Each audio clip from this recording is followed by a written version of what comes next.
Shalom, selamat pagi saudara-saudara yang dikasihi oleh Tuhan Yesus Kristus. Kita kembali di program Sermon Today. Di sini saya akan sharing kebenaran firman Tuhan dengan tema milikilah kepedulian.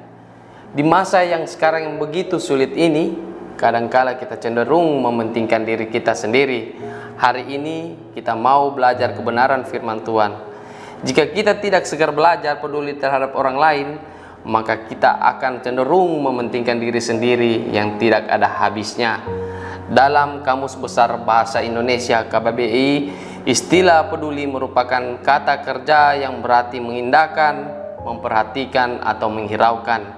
Peduli berarti suatu sikap yang dibangun oleh seseorang terhadap dirinya sendiri agar dia mampu mengindahkan, memperhatikan, atau menghiraukan hal-hal yang berada di luar dirinya. Hal-hal tersebut bisa saja berupa benda-benda atau makhluk hidup yang ada di sekitarnya. Kodrat manusia ialah makhluk sosial. Artinya, manusia butuh berinteraksi, bersosialisasi, atau berhubungan timbal balik dengan orang lain.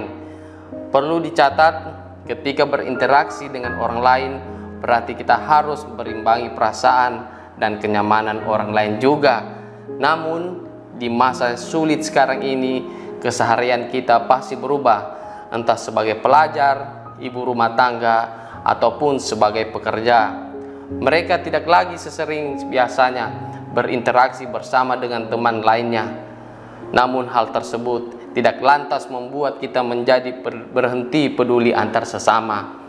Terlebih kita sebagai anak-anak Tuhan, sikap peduli terhadap sesama terangkum di dalam hukum kasih, yaitu di Matius 22 ayat 39 yang berbunyi, kasihilah sesamamu manusia seperti dirimu sendiri.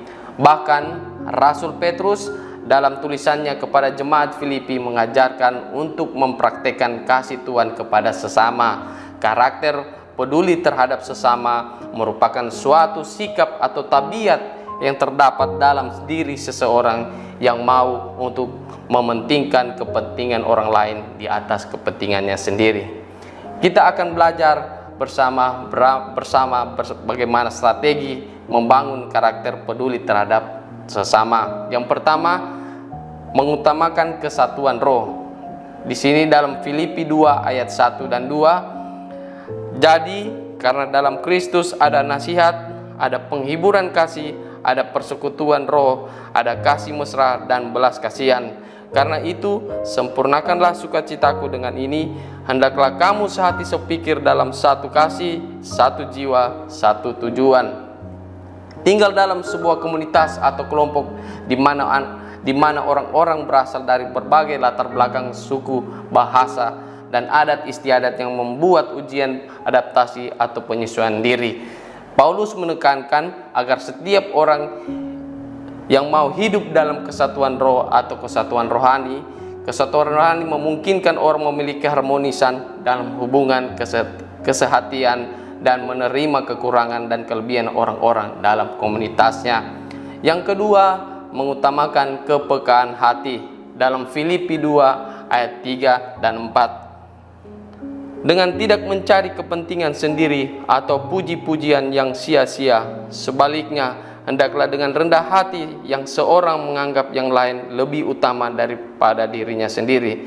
Dan janganlah tiap-tiap orang hanya memperhatikan kepentingannya sendiri, tetapi kepentingan orang lain juga. Tidak semua orang memiliki kepekaan hati, tetapi orang yang memiliki kepekaan hati berarti memiliki kerendahan hati. Dalam ayat ini dengan jelas Paulus menegaskan bahwa hanya orang yang memiliki kerendahan hati yang mampu mementingkan orang lain di atas kepentingannya sendiri. Dan ketiga, menjadikan Kristus sebagai teladan dalam hidup bersama. Dalam Filipi 2 ayat 5 dan 8, hendaklah kamu dalam hidupmu bersama menaruh pikiran dan perasaan yang terdalam dalam Kristus Yesus, yang walaupun dalam rupa Allah tidak menganggap kesetaraan dengan Allah itu sebagai milik yang harus dipertahankan, melainkan telah mengosongkan dirinya sendiri dan mengambil rupa seorang hamba dan menjadi sama dengan manusia. Dan dalam keadaan sebagai manusia, ia telah merendahkan dirinya dan taat sampai mati, bahkan sampai mati di kayu salib. Dari ayat tersebut dijelaskan bagaimana Yesus bersedia melelahkan hak-haknya demi menaati Allah dan melayani manusia. Sehubungan dengan kepedulian bersama Yesus memberi teladan karakter dalam beberapa hal. Pertama, keteladan kerendahan hati. Yang kedua, teladan kemurahan hati. Yang ketiga, teladan tidak mencaci maki. Dan keempat, atau yang terakhir, teladan kesabaran. Dan kesimpulan dari kebenaran firman Tuhan yaitu berbagi tidak menunggu kita berkelimpahan, namun diperlukan hati yang besar yang mau untuk peduli walaupun kecil dan tidak banyak. Kepedulian akan menuntut kita untuk mau berbagi dengan orang lain. Kiranya Roh Kudus menolong kita untuk menjadi pelaku kasih terhadap sesama. Amin untuk firman Tuhan. Mari kita satu dalam doa. Kami mengucap syukur dan terima kasih Bapa, karena Engkau masih memberikan kami nafas kehidupan yang baru di pagi yang indah ini. Biarlah kami selalu untuk belajar peduli kepada orang-orang di sekitar kita dan mau belajar berbagi, bahkan mulai dari hal-hal yang kecil dan sederhana yang kami miliki. Terima kasih Tuhan Yesus. Biarlah firman ini menjadi rema di dalam kehidupan kami sehari-hari. Engkau berkati kami, berikan Roh Kudus-Mu yang selalu baru dalam kehidupan kami.